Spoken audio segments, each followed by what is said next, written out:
Hi guys, welcome to Crazy Burger. In this video I'm going to have a look at the ULAplus option that's going to come as part of every Spectrum that's getting released. I'm going to have a look at the details. I'm not an expert, so a little bit of a disclaimer, I'm not an expert on Spectrum or ULAplus, but I'm going to do my best to try and cover it nonetheless. Also going to have a quick look at some of the games that I'm maybe made a slight mess of in my 48 games video that was released a few days ago. There's a couple of games that probably graphically weren't quite correct. So I'll make some amendments there and I'll obviously explain what happened. And also there was a game, Spellbound, I probably played the wrong version. So we'll have a quick look at the right version on that, I believe, and we'll have a look at a few other things as well. Anyway guys, let's get started with the video. Okay guys, so let's have a look at some of the details. Now there's not an awful lot on Retro Game's own website, it just sort of hints on the actual details. So I'm not entirely sure exactly all the ins and outs that's going to happen, but we'll have a quick look at what I think it actually means. So if you look at the extended colours section here, it supports the ULAplus colour mode for richer palettes that can be applied to any game. So the ULAplus was a sort of a new thing from maybe the last 10 years or so.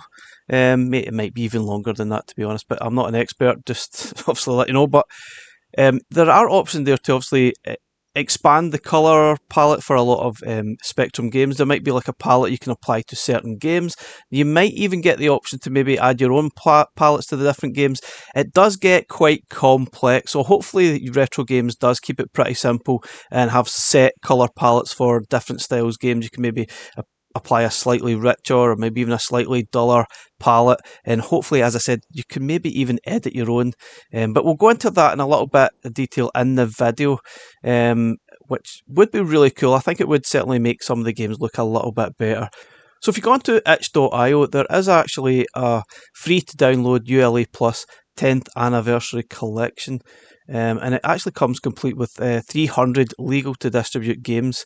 There are loads in there, so it might be a place to start if you're interested in obviously adding your own games to the Spectrum. It has a lot of demos and a lot of information how to actually add your own colour palettes to the different games that you're going to play. It is a little bit complex, however, but I'm going to have a small look at it. It does actually come complete with a Spectrum emulator. It is a little bit basic, but it works fine for the purposes of this video and using the ULAplus option. Probably wouldn't be my choice Spectrum emulator to use, but it is pretty decent for what it is. So first off, obviously I would like to show Rick Dangerous running without the actual palette activated, and you can see what it's like as standard. So you see as per standard, it's kind of got a purple bluey tinge, and it's Rick Dangerous himself is green and the backgrounds are all kind of green. This game is notoriously tough to actually play. So let's have a look at it now with the palette adjusted. So first things first, you need to open the palette that's been included. So there's a list of palettes that are available. They're really just small files and they're just palettes to be added to a chosen game. Now I think realistically you could probably add any of these palettes to any game in theory, and that should give you that sort of colour theme for your chosen game. Okay, so hopefully this will apply a slightly different palette that's been created for this game. Now you can realistically create your own palette. You see it probably looks a bit closer to this Commodore 64 version, and it's got a sort of more brown, more realistic looking colour scheme that's been used for this game. And admittedly, I think it does actually look better. I'm not really sure why it was coloured with the sort of bluey orange, there's a bluey sort of purple theme. It looks a little bit strange. Now you can obviously add your own colour palettes to any of the games that you've got. I'm not entirely sure how this Spectrum is going to work this. I'm pretty sure there'll be a set palettes for each game separately. You just really need to turn them on and off. Hopefully they'll also include the option to edit those palettes and basically put your own colour scheme in there. Not sure they will. I'm pretty sure you might have some tinkering that you could do in the background, but we'll certainly have to wait to see how much tinkering we'll be able to do with that. But there will certainly be an option per game to turn on and off, and that'll probably be already set for you. But in the actual emulator here, there's options to use sort of different sort of set palette, so to speak. So this is a green screen. Not sure why you would probably want to choose some of these options. You've got black and white. Again, not sure why you would do this. because it's not ideal. You've got your custom palette now. You can edit the palette how you would maybe want to prefer it. If you don't want to change that blue for instance, let's actually edit that. If we go into the edit custom palette, so obviously we don't really like some of these blues and purples, you can maybe just click on that. So I'll click on that and change that to something else, maybe make it some kind of bright red, and then add to custom colors, click OK, and it changes it to this horrific red. So that's probably a lot worse. But yeah, you can basically mess about with it and create your own colour scheme as you see fit. Okay guys, there are a few versions of games out there that have the option to change between enhanced colours, standard colours at choice, and I think it looks quite cool. Some of the versions out there look really, really cool.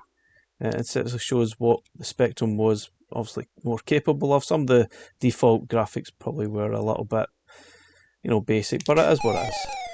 Okay guys, so moving away from the ULAplus for a moment, I want to fix something that I made an error with in my sort of 48 games video, playing through all 40 games on the Spectrum. There's a couple of games I didn't get quite right because I was playing it on the wrong sort of settings, and there was also a version of a game I played the wrong version, that was Spellbound. So we'll have a look at that. I just want to explain exactly what happened. So basically, in the emulator I was using the wrong sort of model for the games. I actually had it defaulted to Pentagon 128, not really thinking that would just pick up everything and play things as standard, but obviously that doesn't. There's a few games that were affected that didn't display the graphics correctly. So what I've done is I've set it to ZX Spectrum 128, and that definitely fixes the issue. But I'll go through what happened and I'll show you the differences, and you can see it does make a difference to two games that probably displayed incorrectly in the actual video. So one of the games that obviously I displayed incorrectly was El Stompo, and this is a sort of relatively new style game from 2014. Now I think I had this set at the incorrect model of Spectrum, and it obviously displayed the colours all wrong. It just looked completely wrong. So let's look at how this is how it should look, rather than what I showed in the actual video. As you can see there, it looks so much better, and the graphics are correct. In the video I displayed, El Stompo was actually red, and obviously I'm pretty sure it's meant to be a frog, so it's now displayed as green. You can see the graphics are a lot more colourful and how the colours should actually be, rather than the ridiculous garish look. If I sort of change the model, you can see what happened. If I change it to Pentagon 128, the graphics were displaying a little bit like that. And it was completely wrong. See, it was a little bit wrong, and I'm not sure. Obviously, that's not ideal. It just looks completely incorrect, but that's basically what it was. If we actually go start the game up, you can see it's just completely wrong. I had scan lines on as well, which just dulled the graphics down quite a bit, and as you can tell, it's just not right at all. So basically, in short, this is how El Stompo should actually look, rather than what I showed in the video. So massive apologies for that. Also affected one other game, which I'll show now. I think it's also a relatively new game, but yeah, that was a little bit of a mistake from me, but you live and learn. Okay, the other game that was affected was Snake Escape, and you can see here the graphics are so much better than I had in the video.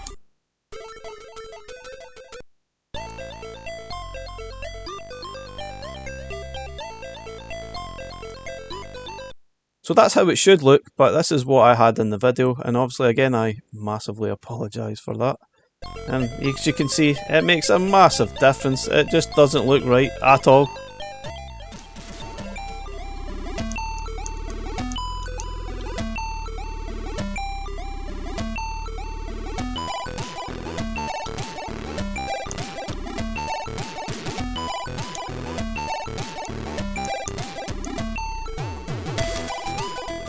Okay, so the other thing I obviously want to fix is the fact I played the wrong version of Spellbound. I believe that's the case. I played this version of Spellbound, which I don't think is the version that we are going to get on the Spectrum.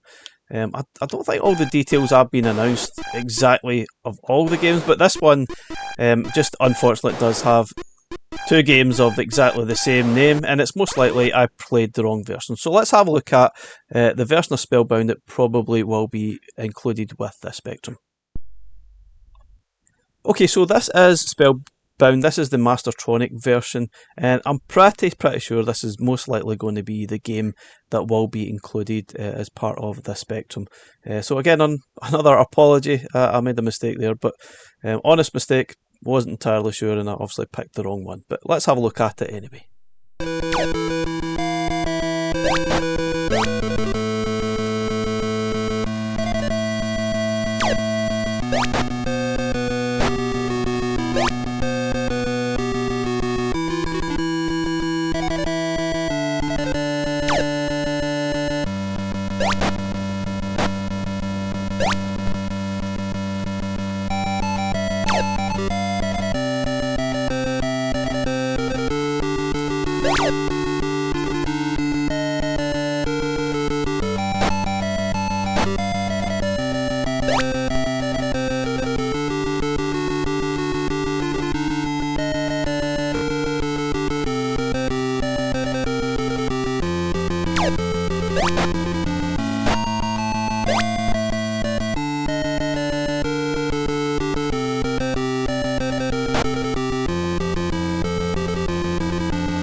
Guys, before I finish the video, I wanted to maybe just point you towards yokefolk.com. Now, that Dizzy was a massive part of Spectrum, and obviously we are surprised that there's no Spectrum game included on the Spectrum. That could be down to, I guess it's owned by Codemasters, who are now owned by EA, so not entirely sure that would ever happen.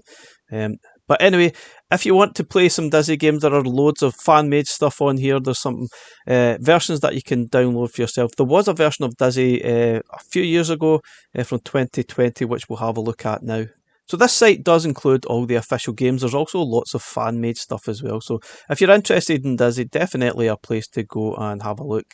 You can obviously download and play any of the Dizzy games that are included here.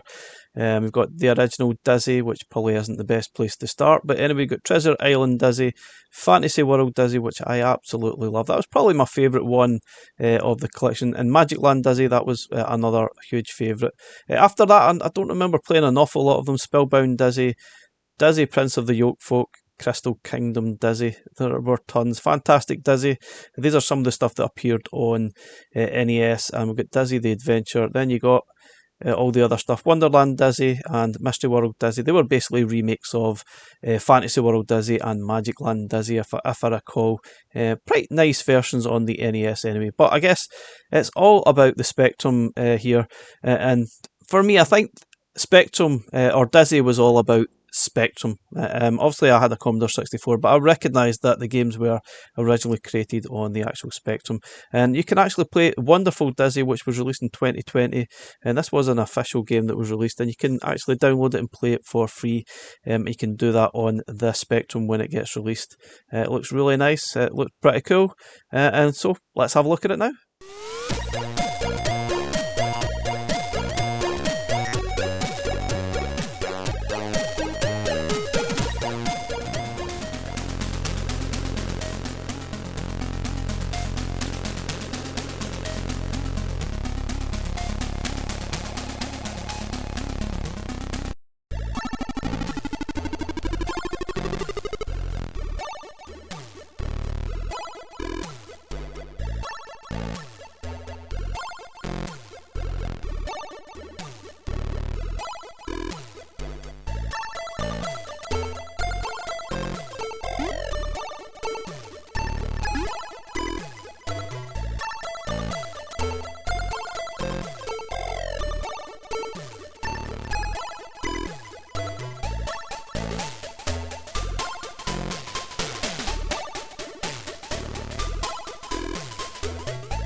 Okay guys, thanks very much for watching the video. Obviously apologies for any mistakes that I've made on previous videos. Sometimes it happens, I can't always get it right. Anyway, thanks for watching, catch you again in the next one. Bye for now.